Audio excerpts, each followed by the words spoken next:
രാവിലെ തന്നെ വണ്ടി പണിയെന്നു ഗൈസ്. വണ്ടിക്ക് ചെറിയ ചാർജിങ് ഇഷ്യൂ ഉണ്ട്. അതിന് സർവീസ് സെൻ്ററിൽ കൊണ്ട് കാണിച്ചപ്പോഴത്തേക്കും അതിന് ചെറിയ ഇഷ്യൂസ് ഉണ്ട്. അത് വയറ് കട്ടാണെന്ന് പറഞ്ഞു. അതിൻ്റെ ഡീറ്റെയിൽസ് ഞാൻ കാണിച്ചു തരാം വീഡിയോയിൽ. അപ്പോൾ എന്തായാലും ഞാൻ വഴിയിലായിട്ടുണ്ട്. നടരാജ് വണ്ടിയിലാണ്. ബസ്സിൽ കയറിയിട്ട് കുറേ നാളായി KSRTCയിൽ. അപ്പോൾ എന്തായാലും ഇന്ന് ബസ്സിൽ കയറി വീട്ടിലിറങ്ങിയിട്ട് വീട്ടിൽ വേറൊരു വണ്ടി ഇരിപ്പുണ്ട്, പെട്രോൾ വണ്ടി. അപ്പോൾ അതെടുത്തുകൊണ്ടൊന്ന് ജോലിക്ക് പോകാം. അതേ നടക്കുള്ളൂ, വേറെ വഴിയില്ല. നമ്മൾ വെറുതെ റോഡിലേക്ക് നിൽക്കുമ്പോഴേ ബസ് എപ്പോഴും അങ്ങോട്ടും ഇങ്ങോട്ടൊക്കെ പോകണ കാണാം. പക്ഷെ ഞാൻ ഇവിടെ വന്നിട്ട് കുറച്ച് സമയമായി, ഇതുവരെ ബസ്സൊന്നും കണ്ടില്ല. അല്ലെങ്കിൽ അങ്ങനെയാണല്ലോ അല്ലേ, നമ്മളൊരു ആവശ്യത്തിന് നോക്കുമ്പോൾ ഒരു സാധനം ഉണ്ടാവില്ല. നല്ല വെയിലാണ് ഗൈസ്.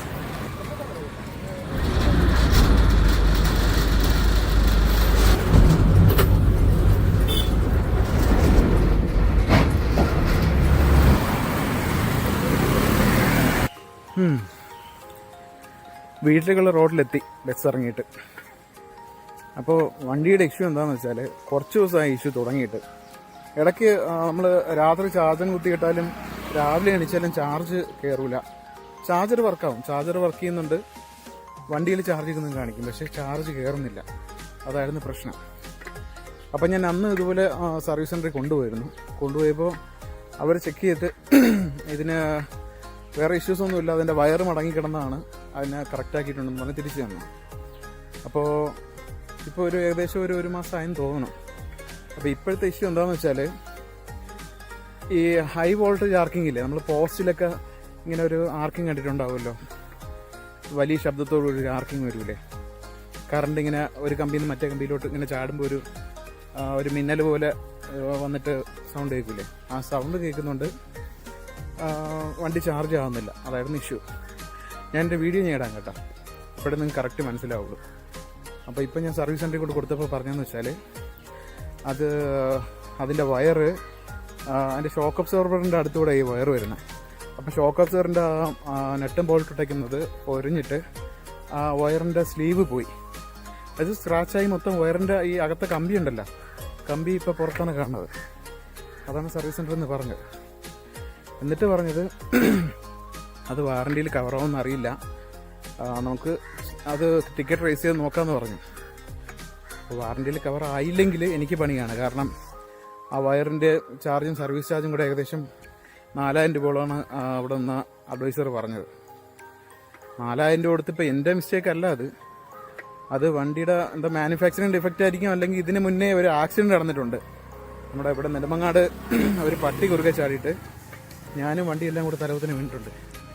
എനിക്കൊന്നും പറ്റിയില്ല, പക്ഷെ അങ്ങനെ ഒരു ഇഷ്യൂ ഉണ്ടായിട്ടുണ്ട്. അപ്പോൾ ഇതിൻ്റെ ഫ്രണ്ട് സംഭവങ്ങളൊക്കെ മാറ്റിയിരുന്നു. അതായത് ആ ഫ്രണ്ട് വീലിൽ നിന്ന് നമ്മുടെ ഹാൻഡിൽ വരെ വരുന്ന സംഭവങ്ങളുണ്ടല്ലോ അകത്ത്, അതൊക്കെ കംപ്ലീറ്റ് ഹെഡ് സ്റ്റോക്ക് എന്ന് പറയും, അത് കംപ്ലീറ്റ് മാറിയതാണ്. അത് മാറിയപ്പോൾ ഇവരാ വയറിട്ടത് മാറിപ്പോയിട്ടാണോ എന്ന് എനിക്ക് ചെറിയൊരു ഡൗട്ടുണ്ട്, അറിയില്ല കറക്റ്റാണോ എന്ന്. അപ്പോൾ അങ്ങനെ ഒരു ഇഷ്യൂ ഉണ്ട്. എന്തായാലും ഞാൻ സർവീസ് സെൻ്ററിൽ ഏൽപ്പിച്ചിട്ട് വന്നിട്ടുണ്ട് വണ്ടി. ഞാൻ അതിൻ്റെ ബാക്കി ഞാൻ വീഡിയോ എടുത്ത് വെച്ചിട്ടുണ്ട്, ഞാനിപ്പം ഇട്ടുതരാം. ഓക്കെ, ഞാൻ നമ്മുടെ കാലാവസ്ഥയെ പറ്റി ആലോചിക്കണം. ഇത്രയും നേരം എൻ്റെ മുഖത്തടിച്ച വെയിൽ നിങ്ങൾ കണ്ടതാണ്. ഇപ്പം ആകാശം നോക്കിയപ്പോൾ മേഘം. ഇനി മഴയ്ക്ക് മുന്നേ എത്രയും പെട്ടെന്ന് വീട്ടിലെത്തണം, അതാണ് അടുത്ത ലക്ഷ്യം.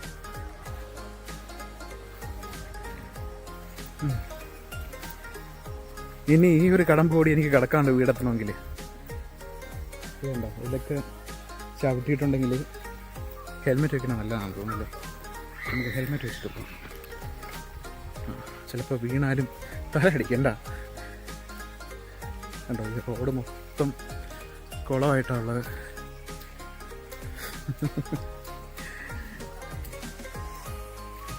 പുഴയും മലയും കാടും ഒക്കെ കടന്നു പോകണം, ഡോറാബുജി പോകണമെങ്കിൽ. ഇപ്പോൾ മഴ കുറവായതുകൊണ്ടാണ് ഇങ്ങനെ കിടക്കുന്നത്. മഴ പെയ്തിട്ടുണ്ടെങ്കിൽ ഇതുമല്ല, അതിലൂടെ നടക്കാൻ പറ്റില്ല. വണ്ടിയിൽ തന്നെ വലിയ പാടാണ് പോണത്. എന്താ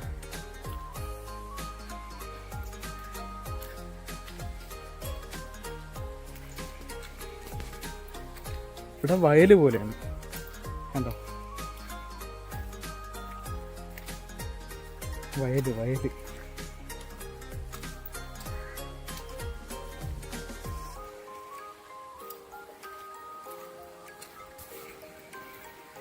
ഇനി വലിയ കുഴപ്പമില്ല. അങ്ങനെ വീടെത്തി. ഇനി 2-3 ദിവസത്തേക്ക് ഇവനെ കൊണ്ടുവേണം നമുക്ക് യാത്ര ചെയ്യാൻ.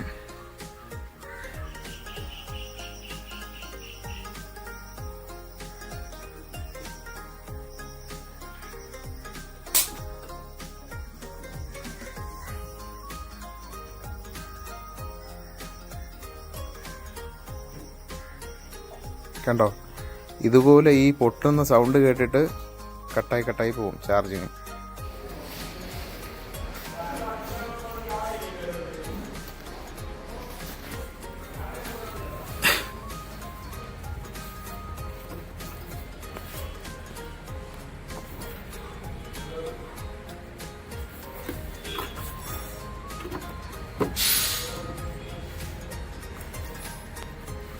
ഈ ഭാഗം അവിടെ ഉരഞ്ഞിട്ടാണ് ആ പൊട്ടൽ വന്നേക്കുന്നത് അല്ലേ? ഓക്കെ അല്ലേ? അല്ലേടാ, ഈ ഭാഗം ഉരഞ്ഞിട്ടല്ലേ? ഇത് പറഞ്ഞിട്ടാണ് ആ പൊട്ടൽ വന്നേക്കുന്നത്. അപ്പം അതിന് വാറണ്ടി കിട്ടണമെങ്കിൽ ചെക്ക് ചെയ്യണം അല്ലേ? അപ്പോൾ സർവീസ് സെൻ്ററിൽ നിന്ന് കിട്ടുന്ന അപ്ഡേറ്റ്സൊക്കെ ആയിട്ട് നമുക്ക് അടുത്തൊരു വീഡിയോയിൽ കാണാം. 2 ദിവസം എടുക്കും തോന്നുന്നു. എന്തായാലും ഞാൻ അപ്ഡേറ്റ്സ് പോസ്റ്റ് ചെയ്യാം. ഓക്കെ.